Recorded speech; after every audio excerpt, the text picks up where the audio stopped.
네, 오늘은 본문 말씀으로 영혼 구원 왜 어떻게 라는 제목으로 하나님 말씀 전하도록 하겠습니다.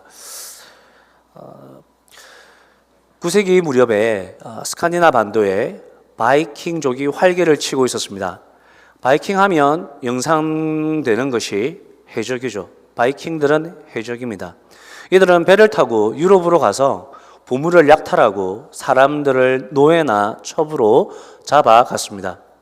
그런데 바이킹들이 노략질을 하다 보니까 이상하게도 산속에 으리으리한 건물에 보물도 많고 또 건강한 사람들도 많다는 것을 알게 되었습니다. 그래서 그곳을 집중적으로 약탈했습니다. 그곳이 바로 로마 교회와 수도원입니다. 바이킹들은 교회가 무엇인지 수도원이 무엇인지 모르니까 자신들의 탐욕을 따라서 교회와 수도원을 계속적으로 약탈하고 사람들을 잡아가서 노예와 첩으로 삼았습니다. 그런데 놀라운 사실은 그렇게 잡혀간 사람들이 바이킹들에게 복음을 전했다는 것입니다. 여러분, 복음이 뭐죠? 기쁜 소식, 즉 예수님을 전했다는 것입니다.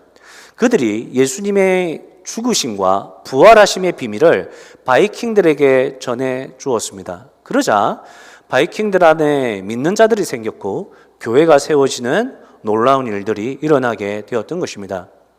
생각해보면 바이킹들에게 잡혀간 그리스도인들은 자신들에게 닥친 그 억울한 상황과 비참한 고난 때문에 삶을 비관하거나 하나님을 원망할 수 있었음에도 불구하고 그들은 그렇게 하지 않았습니다.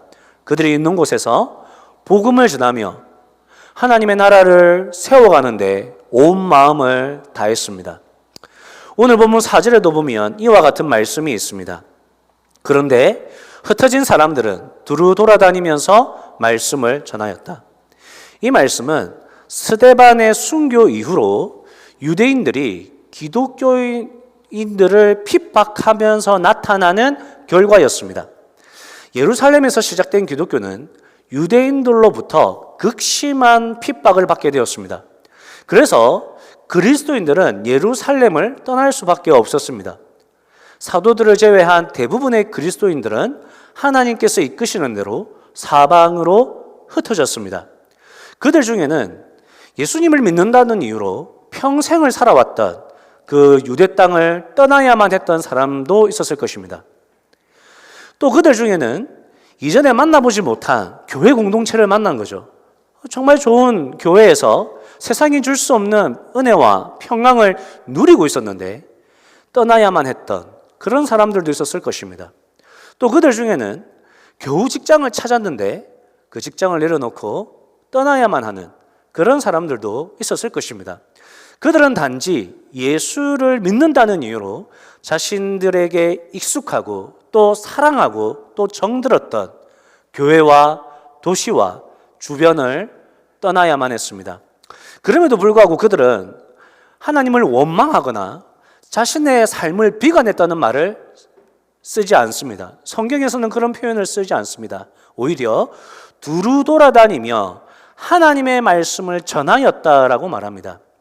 이것은 수도원에서 신앙의 순결을 지키고 교회에서 신앙생활을 잘하던 그리스도인들이 바이킹에게 잡혀가서 노예가 되고 첩이 되었음에도 불구하고 자신들에게 고통을 준 바이킹에게 하나님의 말씀을 전했던, 예수 그리스도를 전했던 그 그리스도인들처럼 초대교회 성도들도 그들에게 닥친 고난의 현장에서 비록 떠돌이 생활을 할 수밖에 없는 상황이 되었음에도 불구하고 어디에 있든지 간에 하나님의 말씀, 즉 예수 그리스도를 전했다는 말씀을 하고 있는 것입니다. 이 말씀이 우리에게 주시는 메시지는 이것입니다. 그리스도인은 어떠한 순간에도 복음을 증거하는 삶을 살아야 한다는 것입니다. 그 순간이 기쁨의 순간이라 할지라도, 그 순간이 고통의 순간이라 할지라도, 그 순간이 억울하고 괴로운 순간이라 할지라도 그리스도인들은 어떤 순간에도 복음을 증거하는 그런 삶을 놓치지 않아야 한다는 것을 말씀합니다. 여러분, 그리스도인들은 왜 어떠한 순간에도 복음을 증거하는 삶을 살아야 합니까? 복음을 증거하는 것은, 다른 말로 영혼 구원하는 것은, 다른 말로 생명을 얻게 하는 것은, 다른 말로 참된 행복을 전하며 살아가는 것은 그리스도인들이 마땅히 가져야 할 삶의 존재 목적이기 때문입니다.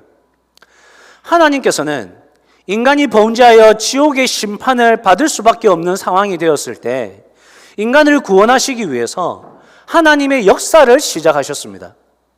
하나님께서 아무런 실력도 없고 볼품도 없는 너무나 평범한 아브라함이라는 한 사람을 택하시고 그를 믿음의 사람으로 부르시고 그의 후손들을 한 나라로 세우셔서 그들을 통하여서 하나님의 축복을, 하나님의 생명을 이 세상에 흘려보내기를 원하셨습니다.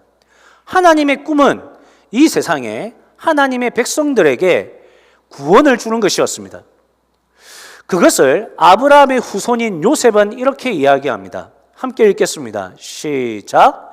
형님들은 나를 해치려고 하였지만 하나님은 오히려 그것을 선하게 바꾸셔서 오늘과 같이 수많은 사람의 생명을 구원하셨습니다. 여러분, 요셉이 얼마나 고생을 많이 했는지 모릅니다. 이유 없는 고난을 너무 많이 받았습니다. 어떤 분들은 요셉이 어렸을 때 시건방져가지고 싸가지가 없어가지고 형님들 나쁜 짓 하는 것들을 아버지께 고자질했기 때문에 마땅히 형님들에게 미움을 받았다고 이야기합니다. 그건 결과적인 이야기일 뿐이고, 여러분, 형들이 요셉을 왜 미워하겠습니까? 형들은 악당이었습니다. 요셉이 왜 형들의 이야기를 아버지께 일러 바치겠습니까? 형들이 악을 저지르고 있었기 때문입니다. 자기가 막을 수 없는 거죠. 형들은 어떻게 막습니까? 근데 악을 저지르는 형을 막아야 하니까 아버지에게 이야기를 한 거죠. 그러니까 형들이 요셉을 미워하여서 요셉을 상인들에게 팔아버립니다. 노예로 팔아버립니다. 그때부터 요셉은 부잣집 막내 아들에서 하루아침에 노예 신세가 되어버립니다. 여러분, 상상해 보십시오. 당시 노예가 사람 취급이나 받았습니까? 벌레만도 못한 취급을 받으며 살았습니다. 그럼에도 불구하고 하나님의 은혜가 요셉에게 부어지자 요셉이 노예 신분임에도 불구하고 자기가 팔려간 곳에서 주인에게 인정을 받으며 그곳에서도 성공한 인생을 살기 직전이었습니다. 근데 하필 그때 주인의 아내가 요셉에게 억울한 누명을 씌우고 요셉을 감옥에 가두죠. 정말 인생이 꼬여도 이렇게 꼬일 수가 없습니다. 그는 노예보다도 더 비참한 죄수가 되었습니다. 더 이상 바닥을 쳐도 더 이상 칠 바닥이 없을 정도로 밑으로 내려간 것이죠. 하지만 하나님의 은혜가 감옥에 있는 요셉에게 흘러넘칩니다. 그리고 결국은 요셉이 인생의 역전을 이루고 이집트에서 2인자 바로 왕 다음으로 높은 사람이 됩니다. 그리고 자기를 팔아먹은 형님들을 만나죠. 어떻게 하겠습니까? 저 같았으면 그 형님들의 악을 고소하면서 최소한 감옥에 집어넣었을 것입니다. 그러나 요셉은 자신을 두려워하는 형들을 바라보며 이렇게 말씀한 것입니다. 형님들은 나를 해치려 하였지만 하나님은 오히려 선을 바꾸어서 오늘과 같이 수많은 사람의 생명을 구원한다. 생명을 구원한다. 무슨 말입니까? 요셉이 우리에게 분명하게 말하는 것은 그리스도인의 인생, 하나님의 자녀들의 인생은 생명을 구원하는 데 그 최종 목적이 있더라는 것입니다. 우리가 겪는 어려움, 우리가 가지는 질병, 우리가 만나는 고통과 괴로움뿐만 아니라 우리가 겪는 기쁨, 성공, 영광, 그 모든 것들은 생명을 구원하는 것, 영혼을 구원하는 것, 복음을 전가하는 것들을 위한 하나님의 인도하심이라는 것을 우리가 기억해야 되는 것입니다. 그래서 그리스도인들은 어떠한 순간에도 복음을 전하는 삶을 살아가는 것이 마땅합니다. 한 목사님이 자기 교회 성도님의 이야기를 들려주었습니다. 송영애라는 집사님이 있었습니다. 이분이 59세 때 유방에서 시작한 암세포가 뇌까지 퍼지면서 말기암 환자로 시한부 인생을 선고받았습니다. 그러던 중에 어느 날 택시를 탔는데 그 택시 기사가 무슨 이유인지 모르겠지만 이 집사님에게 넋두리를 하기 시작했습니다. 그 택시 기사는 도박에 손을 대었다가 전 재산을 날리고 아내로부터 이혼을 당한 사람이었습니다. 즉 젊은 나이에 도박에 손을 대었다가 전 재산과 가정을 날려버린 한심한 젊은 택시 기사였습니다.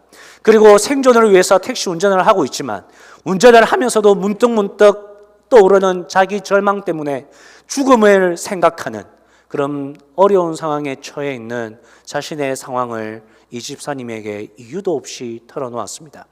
그의 넋두리가 다 끝났을 때 이 송 집사님은 이 젊은 택시 기사에게 자신은 시한부 인생을 사는 말기암 환자라는 것을 밝혔습니다. 그리고 젊은이에게 당신은 나보다 훨씬 더 긴 인생을 살 것이므로 어떠한 경우에도 절망하지 말고 매사에 최선을 다해서 살면 반드시 재기할 것이라고 정말 진심을 다해서 충고해 주었습니다. 송 집사님이 말기암 환자라는 말을 들었을 때 이 택시기사는 얼굴이 바뀌었고 그의 진심 어린 조언에 그 젊은이가 감동받는 모습을 이 송 집사님이 보게 되었습니다. 이때 이 집사님이 깨달았습니다. 비록 자신은 말기암 환자여서 하루하루 꺼져가는 삶을 살고 있지만 자신의 병약한 생명도 살아있는 사람들에게 생명의 용기와 희망을 줄 수 있다는 것을 그는 확인했습니다. 그 이후로 이 집사님은 같은 병실에 있는 환자에게도 심지어 자신을 진료하는 의사들에게도 희망과 용기를 주는 하나님의 사람이 되었습니다. 그 집사님의 소문을 듣고 한 기자가 찾아와 기사를 썼습니다. 그 글의 그 주제는 Well Dying이라는 주제였습니다. 여러분, 제가 말씀드리고 싶은 것은 이것입니다. 우리가 가진 질병이 우리의 복음을 전하는 삶을 막을 수 없다는 것입니다. 2018년 봄은 저에게 참으로 따뜻한 봄이었습니다. 제 상황은 참으로 평안하고 안정적인 상황이었습니다.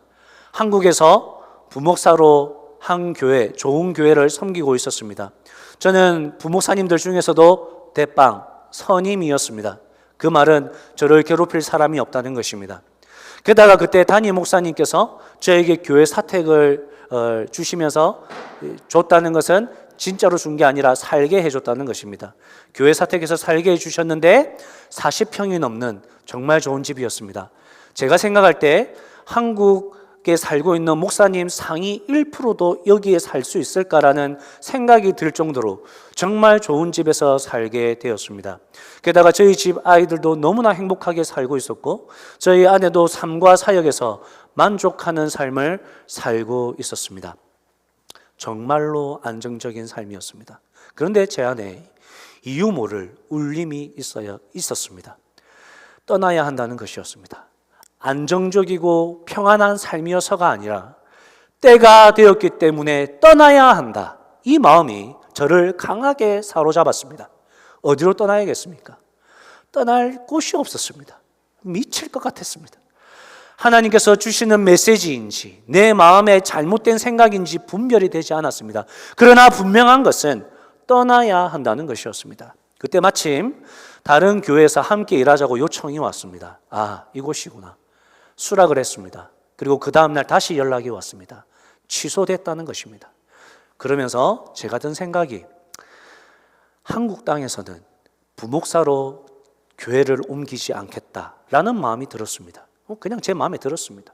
그래서 담임 목사를 자리를 알아봤습니다. 그래서 담임 목사님의 도움을 받아서 다른 교회 담임 목사 자리에 한 2군데 신청서를 넣었습니다.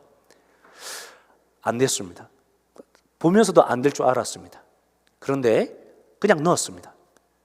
그 넣으면서 이 길도 아니구나라는 것을 알았습니다.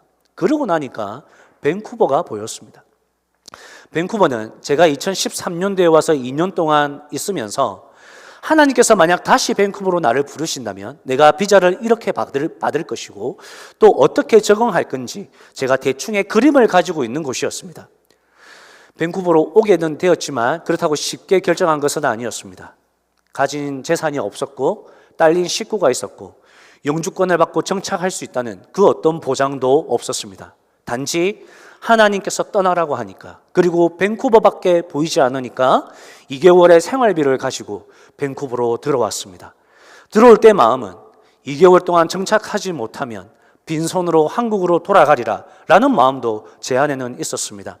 그렇게 아무런 계획 없이 밴쿠버로 왔지만 저의 선택은 하나님의 자녀로서 하나님의 영광을 위한 선택이었다라고 믿기 때문에 하나님께서는 저의 삶을 단 한 번도 망하게 하기 위해서 이끄신 적이 단 한 번도 없었기 때문에 밴쿠버에 왔다가 거지가 되어서 한국으로 돌아간다 할지라도 저는 그것이 실패가 아니라는 것을 알았습니다.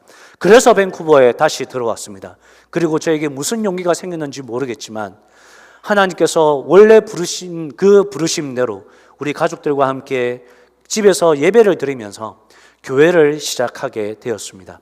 그러던 중에 주중에 아내가 일을 하니까 뭐 조금 더 재정적 도움이 되고자, 가게에 도움이 되고자 아르바이트를 해야겠다는 생각이 들었습니다. 제가 뭘 할 수 있겠습니까? 영어도 어린아이와 같고 생각도 어린아이와 같아서 어린아이를 돌보는 내니 일을 구하게 되었습니다. 저는 저를 고용한 그 사람이 자신이 미국에 있다고 하면서 잠시만 기다리라고 했습니다. 그리고 자기가 밴쿠버로 들어갈 때까지 조금 여기서 해야 할 심부름을 해주면 그에 합당한 보상을 주겠다고 했고, 자기가 돌아오면 자기 아이를 봐달라고 했습니다. 제가 알겠다고 했습니다. 그러던 어느 날 이 사람이 갑자기 연락이 와서 자기가 저에게 돈을 입금했으니까 그 돈을 다른 곳에 좀 보내달라고 했습니다. 제가 그 일을 하고 난 다음에 좀 이상해가지고 좀 알아보니까 제가 돈 세탁을 한 것이었습니다. 본의 아니게 저는 범죄에 가담한 사람이 된 거죠. 다행히 제가 그 일을 하고 그 어떤 대가를 받은 것도 아니었기 때문에 변호사를 통해서 그 문제를 잘 해결했습니다. 그런 일들뿐만 아니라 최근에 일어나는 크고 작은 일들을 통해서 하나님께서는 계속 저에게 말씀하십니다. 저를 통해서 하나님의 복음이 이 세상에 흘러가길 원하시는데 돈 벌려고 딴짓하지 말고 성도님들을 세우라는 것입니다.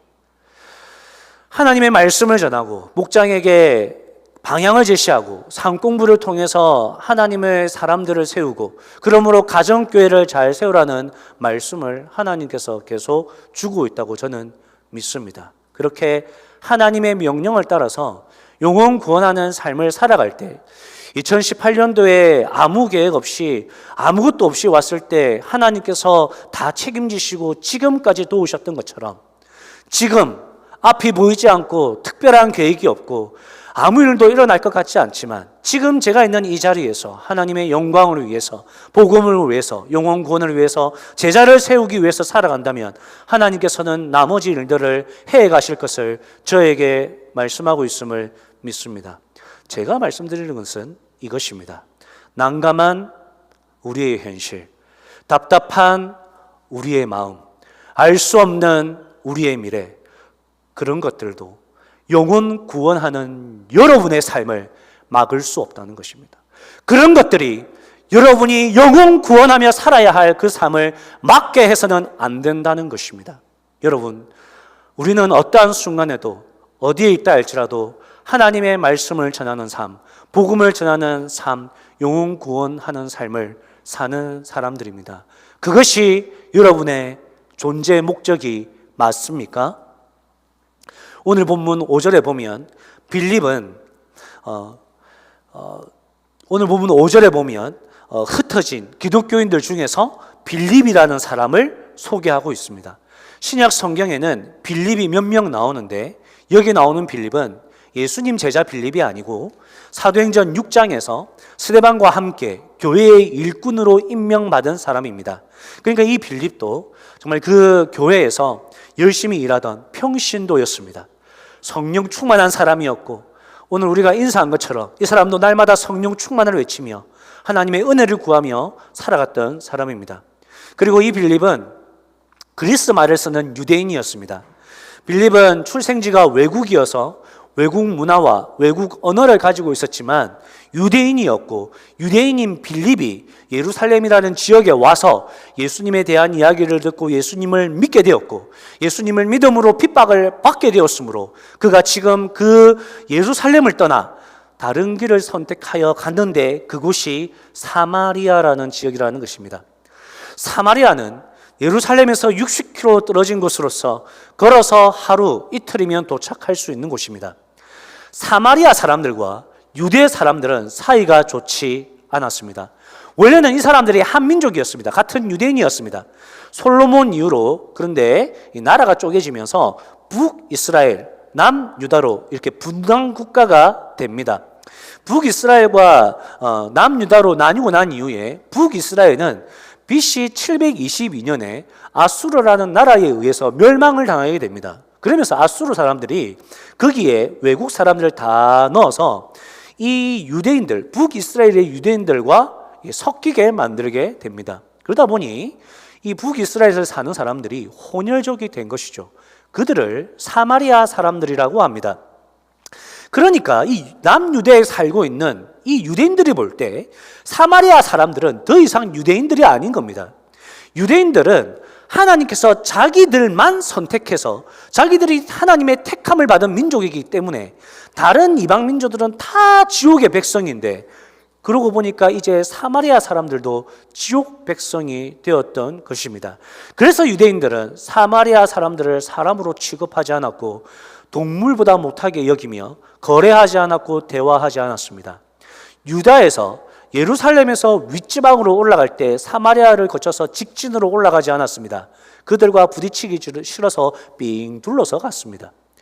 유대인들이 사마리아 사람들을 그렇게 취급하니까 사마리아 사람들이라고 가만히 있을 수 없습니다. 서로 싫어하는 겁니다. 그러니까 그 둘의 관계가 이전에 일본과 한국 관계 이상으로 적대적인 관계가 되었습니다. 그런데 핍박으로 인해서 유대인 빌립이 사마리아 땅으로 들어가게 된 것입니다. 그리고 그곳에서 복음을 전하여 사는 것이 쉽지 않았음에도 불구하고 빌립은 복음을 전가하는 사람이 됩니다. 즉 빌립은 그 지역에서 복음을 전가할 때 과거의 역사를 연연하지 않았습니다. 빌립은 사람들의 평판과 사람들의 생각을 연연하지 않았습니다. 그저 하나님께서 맡기신 영혼 구원하는 일을 했습니다. 그리고 하나님이 너무 좋으니까 모든 사람에게 그 좋으신 하나님을 전하고자 했던 것입니다. 그래서 빌립은 사마리아 성에 내려가서 사람들에게 그리스도를 선포하였다라고 성경은 밝히고 있습니다. 여러분, 빌립의 전도 방법은 무엇입니까? 빌립이 어떻게 전도합니까? 전도할 수 있는 사람에게만 전도합니까? 그렇지 않습니다. 빌립은 전도할 수 있는 모든 사람들에게 전도합니다. 자신과 사이가 좋든 좋지 않든, 나의 원수이든 나의 친구이든 나의 가족이든 나의 가족이 아니든, 얼굴만 아는 사이이든 모르는 사이이든, 무섭게 생긴 직장 동료이든 착하게 생긴 직장 동료이든 상관하지 않습니다. 빌립은 그런 외적인 상황, 장애물, 장벽 따위를 고려하지 않고 자기가 전할 수 있는 모든 사람들에게 복음을 전합니다. 여러분들에게 하나님의 이야기를 전해줄 사람이 있습니까? 우리는 그들을 VIP, Very Important Person, 하나님께서 하나님의 생명을 전해주라고 붙여주신 VIP라고 합니다. 여러분들에게 VIP가 있습니까? 이 사람은 외국인이어서 안 되고, 저 인간은 다른 사람들이 싫어하는 그런 사람이어서 안 되고, 저 사람은 무섭게 생겨서 안 되고, 저 사람은 가난해서 안 되고, 저 사람은 랭리 살아서 안 되고, 저 사람은 나이가 많아서 안 되고, 저 사람은 이래서 안 되고 저래서 안 되고, 안 되고 안 되고 안 되고. 그러니 우리 주변에 VIP가 없는 것입니다. 여러분, 영혼 구원하는 삶 어떻게 살아야 합니까? 여러분 만나는 사람들 한번 생각해 보십시오.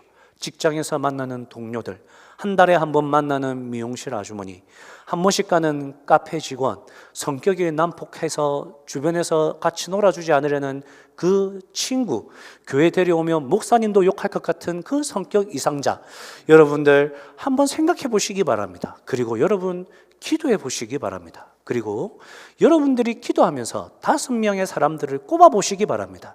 그들에게 가서 전도하라는 말이 아닙니다. 기도라도 해보라는 것입니다. 하나님, 저 인간은 아무리 생각해도 사람이 아닙니다.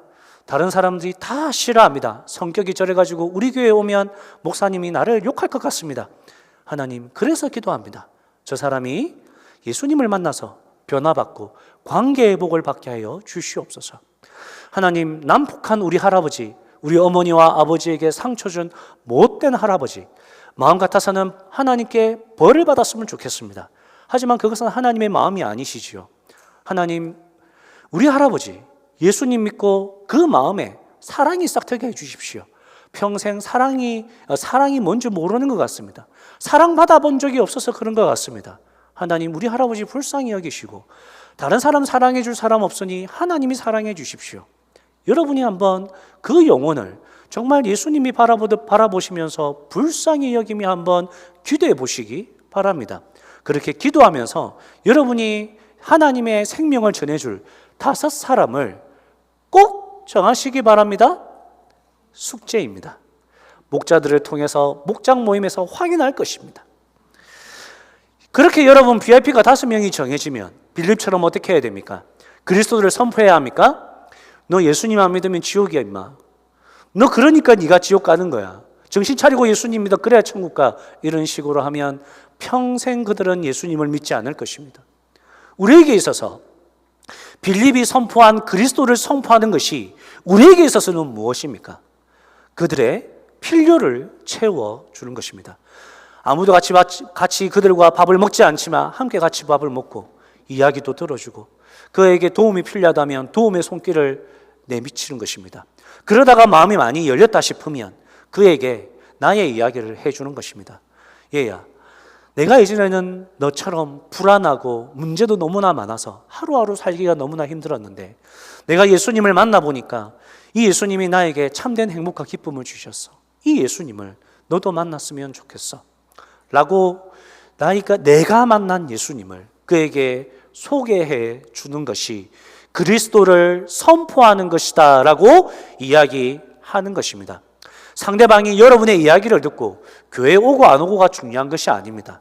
여러분이 마땅히 살아야 할 그리스도를 전하는 삶을 이렇게 살아가라고 말씀하는 것입니다. 그리고 여러분은 정말로 그 VIP들에게 여러분이 기도하고 있다는 것을 알려주셔야 됩니다. 친구야, 네가 이전에 무릎 아프다고 그랬지? 어때? 좀 괜찮니? 내가 기도하고 있어. 친구야, 너 저번에 시험 기간이라고 했지? 기도할게. 네가 준비한 것들 정말 좋은 컨디션으로 실력 발휘할 수 있도록 기도할게. 얘야, 너 저번에 어려움 당했다 그랬지? 어땠니? 내가 기도하고 있어. 반드시 하나님이 도와주실 거야. 여러분, 그렇게 기도하고 있다는 걸 알려주셔야 됩니다. 그러면 이런 생각이 들어요. 목사님, 우리가 기도하고 있다고 했는데 문제가 안 풀리면 어떻게 합니까? 그걸 우리가 왜 신경을 씁니까? 하나님의 영역인데. 쪽팔려도 하나님이 쪽팔리시는 건데 여러분이 왜 신경을 쓰십니까? 우리는 기도할 뿐입니다. 기도했는데 응답이 되면 그거 봐, 하나님이 도와주신 거야 라고 그에게 알려주는 것이고, 응답이 안 되면 가만히 있으면 됩니다. 그러면 그 친구가 야, 네가 기도한다고 했는데 왜 이거 안 된 거야? 그랬을 때 그거 봐, 네도 기도를 믿고 있잖아. 하나님이 네 기도 들으시나 봐. 네 기도를 기다리시나 봐. 나도 기도할 테니 네도 한번 기도해봐. 하나님은 지금 여기서 너를 끝장내시는 분이 아니야. 너를 위한 귀한 계획이 있어. 같이 기도하자. 네 기도를 하나님이 기다리시나 봐. 이게 오늘 본문 7절에 나오는 이 시대에서 귀신들을 쫓아내고 병자들을 고치는 방법입니다. 빌립이 7절 말씀에서 귀신들을 쫓아내고 중풍병자와 장애인들을 고쳤다는데, 이게 그럼 이 시대에서 어떻게 나타나는가? 여러분들이 그들을 위한 기도를 통해서 하나님께서 이루어 가시는 것을 여러분 기억하시고, 이 기도가, 이 일들이 사도행전 8장 7장의 말씀이 지금 여러분의 삶에서도 반드시 일어날 수 있음을 여러분 명심하시기를 축복합니다. 여러분, 우리가 직장에서는 진급도 해야 되고 결혼도 해야 하고 할 일이 많음에도 불구하고 왜 이렇게 영혼 구원하는 일에 힘쓰고 애쓰며 살아야 됩니까? 우리가 예수님을 믿고 변화되어서 새 사람이 되었기 때문입니다. 예수님 안에서 새롭게 태어났기 때문입니다. 세상을 바라보는 관점이 바뀌었고 세상을 바라보는 눈이 바뀌었습니다. 예수님을 믿고 보니까 이 세상이 새롭게 해석되는데 가장 최고의 복이 예수님을 믿는 것이고 예수님을 전하는 것이고 예수님을 자랑하는 것이라는 것을 알게 되는 것이죠. 나에게 행복을 준, 나의 모든 삶을 뒤바꾼 최고의 행복이 무엇인지 가르쳐준 그 예수님을 자랑하고 싶은 것은 새로운 피조물이 된 우리로서는 너무나 당연한 것이죠. 새로운 시계를 사고 새로운 집을 사면 너무나 좋아서 친구에게 자랑하고 싶듯이 나를 완전히 바꿔주신 내 인생의 주인공 되시는 예수님을 자랑하는 것은 너무나 당연한 것입니다. 너무나 자연스러운 것입니다. 그것이 가능한 것은 더 이상 내 안에 내가 사는 것이 아니요 예수 그리스도께서 사시기 때문입니다. 내 안에 사시는 예수님께서 그 영혼들을, 이 세상을 사랑하시기 때문에 나를 통하여 나의 VIP들에게 예수 그리스도의 사랑을 흘려 보내는 것입니다. 예수님께서 이 땅에 오신 목적이 무엇입니까? 요한복음 10장 10절에 보면 도둑도 이 땅에 온 목적이 있다. 도둑은 훔치고 죽이고 파괴하러 이 땅에 왔지만은 나는 너희들에게 생명을 주고 더 풍성히 넘치도록 이 땅에 왔다라고 말씀하시면서 진실로 그분은 우리에게 생명을 주셨고 생명을 주실 때 그 생명이 우리 안에 거하게 하심으로 우리로 하여금 이 생명을 이 땅에 흘려보내는 그 주체자가 되어 주셨습니다. 우리 안에 예수님이 살고 계십니다. 그래서 예수님이 이 땅을 바라보시며 우리를 통하여 이 땅에 예수님의 생명을 흘려보내기를 원하는 것입니다. 우리는 직장과 교회와 가정을 따로따로 구분해서 생각해서는 안 될 것입니다. 우리는 모든 삶이 우리가 먹고 마시고 여행 가고 노는 모든 것들이 영혼 구원에 초점을 맞추어야 한다는 것을 여러분 잊지 마시기를 바랍니다. 그럴 때 오늘 본문 8절 말씀처럼 그 성에 큰 기쁨이 있었다고 말씀합니다. 예수님이 없어서 죽음의 성이었고 지옥의 성이었던 사마리아 성에 빌립 그 한 사람이 예수님을 전하자 그 성에 큰 기쁨이 넘쳤습니다. 이 큰 기쁨은 어떤 기쁨입니까? 그냥 순간적인 기쁨이 아닙니다. 여러분 세계 최고의 그 스포츠 선수들, 그 축구 선수들이 그 세계 최고의 그 경기 챔피언스 리그에 우승해서 행복한 게 일주일 간답니다. 일주일 간답니다. 세계 최고의 클럽으로 인정받았는데 세계 최고의 선수로 인정받았는데 일주일 행복하답니다. 큰 기쁨은 그런 기쁨이 아닙니다. 잠시 있다 사라지는 기쁨이 아닙니다. 영원한 기쁨일 것입니다. 그 기쁨이 이 빌립이라는 한 사람 때문에 사마리아 성에 넘쳤다는 것입니다. 하나님은 여러분들을 빌립으로 부르셨습니다. 여러분 한 사람 때문에 저주받은 한 인간이 큰 기쁨을 누리는 것입니다. 여러분 한 사람 때문에 절망 속에 있는 한 가정이 큰 기쁨을 누리는 것입니다. 여러분 한 사람 때문에 이 소망 없는 이 땅에 큰 기쁨을 노래할 수 있는 것입니다. 여러분, 하나님이 여러분을 그런 존귀한 자로 부르셨습니다. 예수님이 여러분 안에 사시는 것은 여러분을 통해서 그 큰 기쁨을 저 슬픈 자들에게, 저 저주받은 자들에게 흘려보내기 위해서 여러분들에게 채워주신 것임을 말씀하고 있습니다. 여러분 그 사실을 기억하시고 큰 기쁨을 받은 자로서 여러분들 또한 이 땅에 빌립이 되어 여러분들 주변에 있는 VIP들에게 저주와 절망 속에 살아가는 그들에게 큰 기쁨을 전할 수 있는 여러분들 되시기를 주님의 이름으로 축복합니다. 우리 시간 한번 찬양하길 원합니다. 찬양할 때 여러분 하나님의 부르심인데 하나님께서 우리를 부르신 이 부르심이 뭐라고요? 영혼 구원을 위해서.